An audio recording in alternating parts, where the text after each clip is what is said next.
The power of cellular, molecular and molecular planes are great. ఈ cellular molecular planes యొక్క power చాలా ఎక్కువ. But it means only exchanging one less equipped prison for the better equipped and more luxurious one. ఇట్లా ఏమని చెప్పచ్చు అంటే, మామూలుగా ఉన్న స్థితి, మనిషి స్థితి అనేది ఒక ప్రిజన్లో ఉన్నట్టు, అంటే ఒక జైల్లో ఉన్నాడు అనుకుంటే, కొంచెం బాగా ఫెసిలిటీస్ ఉన్న లగ్జరీస్ జైలు, కొంచెం ఎక్కువ పెద్ద స్పేస్ ఉన్న జైల్లో ఉన్నట్టు లెక్క. But still it is a jail. Compared to our cellular structure and awareness, the molecular structure and awareness is one great freedom. మనం సెల్యులర్ స్ట్రక్చర్తో పోల్చుకుంటే మాలిక్యులర్ స్ట్రక్చర్లో అవేర్నెస్ చాలా ఫ్రీడమ్ కనబడుతుంది. అండ్ వండర్ఫుల్ ఇండీడ్, చాలా అందంగా కూడా ఉంటుంది. But it is only a station on the way, not the destination or the purpose of life and birth.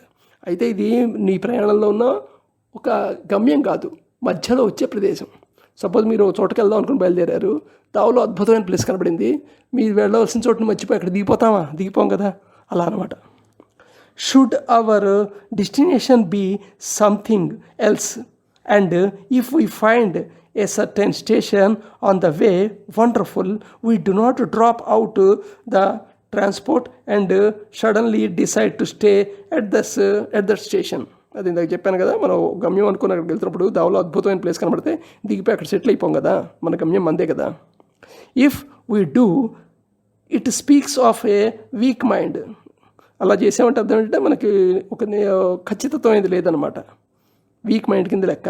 And life without plan or purpose, అలాగే మన life కూడా అది ప్లాన్ పర్పస్ లేకుండా ఉన్నట్టే. In any case the stage is not what we have to reach ultimately. ఎలా అని ఆలోచించినా ఈ స్టేజ్ మటుకు ఈ సిద్ధులు పొందడం అనేది బట్టి అల్టిమేట్ కాదు, అవసరమూ లేదు. And if you are sincere to the formula what is the purpose of life and birth, ఈ లైఫ్ అండ్ బర్త్ యొక్క పర్పస్ ఏంటంటే ఫార్ములాకి సిన్సియర్గా ఉంటే అప్పుడు ఆటోమేటిక్గా అవి కూడా వద్దనిపిస్తుంది. ఈవెన్ ఒక సిద్ధి వచ్చినా, ఏమైనా సిద్ధి ఒక కల్ట్ పవర్ వచ్చినా సరే దీని పర్పస్ ఏమిటి అని ఆలోచిస్తే ఏం కనబడదు.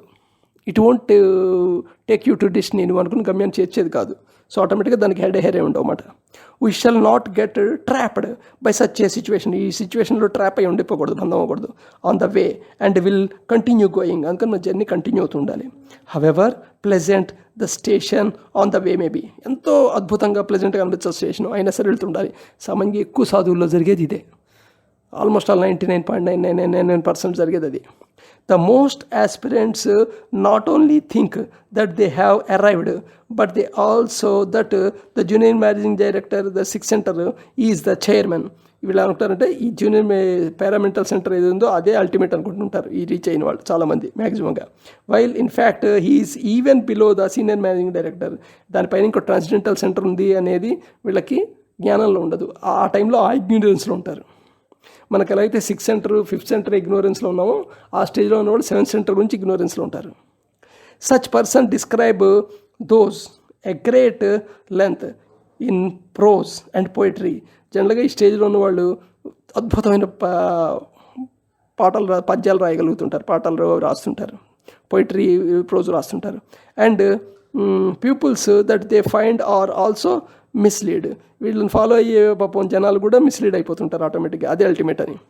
దో సచ్ ఆస్పిరెంట్స్ బీ హానెస్ట్. ఈ ఆస్పిరెంట్స్ ఎవరైతే చేరారో వాళ్ళందరూ హానెస్ట్గా ఉండొచ్చు, అంటే వాళ్ళు ఇంకా ఫస్ట్ స్టేజ్లో ఉంటారు, సెక్షన్ 1 మైండ్, సెక్షన్ 2 ఇంకా డెవలప్ అవుతున్న స్టేజ్లో ఉంటారు, కానీ బట్ స్టిల్ మిస్లీడ్ అవుతారు.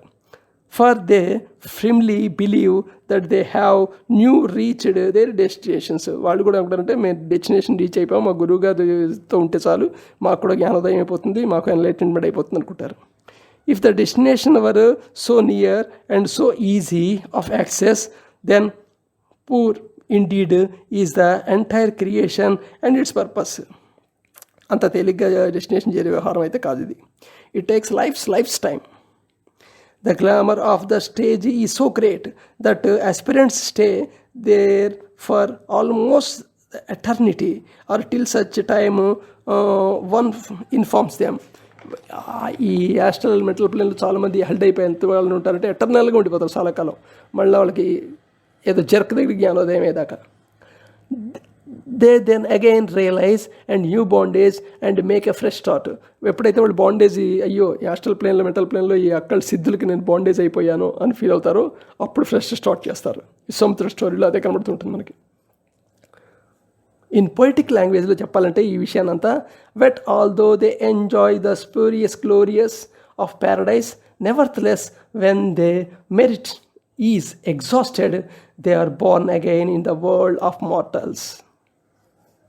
Should our aim be freedom from bondage, at no stage let our aim be relative, accepting anything less than continuous progress till absolute freedom is achieved. అందుకని మనకు పొందవలసింది relative కాదు. అంటే ఇంతకుముందు కన్నా సుఖంగా ఉన్నామే చాలు అన్నట్టు లెక్క ఉండకూడదు. మన అల్టిమేట్ గోల్ ఏందో అక్కడ రీచ్ అయ్యేదాకా మటుకు అచీవ్ అయ్యేదాకా మన ప్రయాణం కొనసాగిస్తూనే ఉండాలి.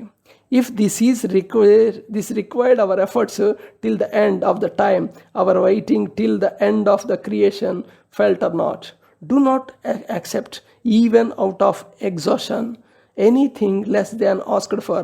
నువ్వు ఏది కోరుకున్నావో, దేనికోసం వర్క్ చేసావో, దేనికోసం ఏం చేసుకున్నావో దానికంటే తక్కువది ఏమొచ్చినా సరే దానికి ఓకే అని ఒప్పేసుకోకూడదు. బుద్ధుడి స్టోరీలో కూడా వస్తుంది ఇది. ఈ విశ్వం మొత్తానికి నేను అధినేతం చేస్తాను అన్నా సరే నాకు వద్దు, నాకు అల్టిమేట్ సాల్వేషన్ కావాలంటాడు బుద్ధుడు. అలాగా we assure you that such a unflinching devotion, such a supreme duty to yourself, and is always respected, and even sun and stars and galaxies give way if required to get out of your path, so that you may progress. For instantly all creation can sense this one supreme progress or urge, though most of the creation is unable to express it in as many words, but will know the instant of a person who seeks freedom from all bondages. ఇది eternal జర్నీలోకి example చెప్పాడు. నేను మామూలు general జీవితంలో example కింద చెప్తాను. Suppose ఆర్గ్యుమెంట్లు డిస్కషన్లో నేను పాల్గొనకూడదు ఇక్కడ నుండి అని అనుకున్నాను. ఎందుకంటే ఆర్గ్యుమెంట్ చేయడం వల్ల ఉపయోగం ఏం లేదు. ఎవరి ఆర్గ్యుమెంట్ వాళ్ళే పెట్టుకునేదే, మార్చేదేం కాదు. సైకలాజికల్గా ఎమోషనల్గా డిఫరెన్సెస్ పెరుగుతాయి కానీ దానివల్ల ఉపయోగం వాడికి ఉండదు, నీకు ఉండదు. జస్ట్ ఇది ఒక రకంగా చెప్పాలంటే నీ ఎమోషనల్ ఎనర్జీ లీక్ అవుతున్నమాట. ఈ మెథడ్లో నీ ఎనర్జీ ఏదైతే ఉందో ఎనర్జీ ఆర్గ్యుమెంట్లో లీక్ అవుతుంది. సో సపోజ్ ఎదుర్కొంటే ఆర్గ్యుమెంట్కి స్టార్ట్ చేశాడు అనుకో, నువ్వు కామప్ అయిపోయావు అనుకో, 1-2 సార్లు 3 సార్లు అయిన తర్వాత ఆర్గ్యుమెంట్ వాడు స్టార్ట్ చేయడు. He will give way for you. Same అలాంటిది అనమాట ఇక్కడ కూడా. సో 6th సెంటర్ పారామెంటల్ సెంటర్ కూడా అంత ఫంక్షనింగ్ మొదలైన తర్వాత అక్కడుండే విషయాలకు నువ్వు అక్కడుండే సిద్ధులు వాటికి ఎప్పుడైతే వచ్చాయో ఆటోమేటిక్గా నువ్వు ఎంజాయ్ చేయటం. సపోజ్ భక్తులందరూ నువ్వు ఏదో చెప్తుంది జరుగుతుంది అనుకో, భక్తులందరూ వచ్చి నీకు దండాలు పెడుతుంటే, నీకు దండాలు వేస్తుంటే, నీకు కొబ్బరికాయలు కొడుతుంటే, నీకు పెద్ద ఆశ్రమం కింద అయితే నీ ఫోటోలు వాళ్ళు పూజిస్తుంటే, నీ క్యాలెండర్ కింద బయటకు వస్తుంటే ఆటోమేటిక్గా నువ్వు దానికి ఎండల్ చేయిపోతావు. సామాన్యంగా ఎండలు ఎప్పుడు అయిపోయావు ఆటోమేటిక్గా అది మెయింటైన్ చేయడానికి ట్రై చేస్తావు. ఇంకా అక్కడ నుండి నీకు మళ్ళీ ఇంకో రకం కష్టాలు మొదలవుతాయి. మామూలు లైఫ్లో ఉండే మిజరీ కంటే ఆ మిజరీ ఇంకా సఫరింగ్గా ఉంటుంది. బట్ స్టిల్ ఆ స్టేజ్లో కూడా ఖచ్చితంగా నీ బేసిక్ యాక్టివిటీస్ ఏమన్నా మటుకు డైర్ అయి ఉండాలి, కంటిన్యూ అవుతుండాలి. బేసిక్ యాక్టివిటీస్ అంటే ఏమనుకున్నాం మనం, చాలా ఇంపార్టెంట్వి: food, sleep, sex, thought process, observation of thought process. So observation of thought process ఎంత పీక్ వెళ్తుందంటే అప్పుడు కానీ కంప్లీట్ థాట్స్ అన్నీ న్యాచురల్గా డ్రాప్ అవ్వవు. న్యాచురల్గా థాట్స్ డ్రాప్ అవటం వేరు, నువ్వు కావాలని బలవంతంగా ఆపటం వేరు. బలవంతంగా ఆపడం అనేది జరగదు. ఏదో థాట్ వస్తుంది, లేదా ఆపటం అనే థాట్లో డెల్వ్ అయి ఉంటావు కాసేపు వరకు. సో అదనమాట. So take this thought seems for thinking. What is prayer? అసలు ప్రేయర్ అంటే ఏమిటి? How could be made effective to works instantaneously? నిజంగా దీన్ని ఎఫెక్టివ్గా మనం ఇన్స్టంటేనియస్ వర్క్ చేసేట్టుగా చేయగలమా? కాసేపు ఆలోచించండి.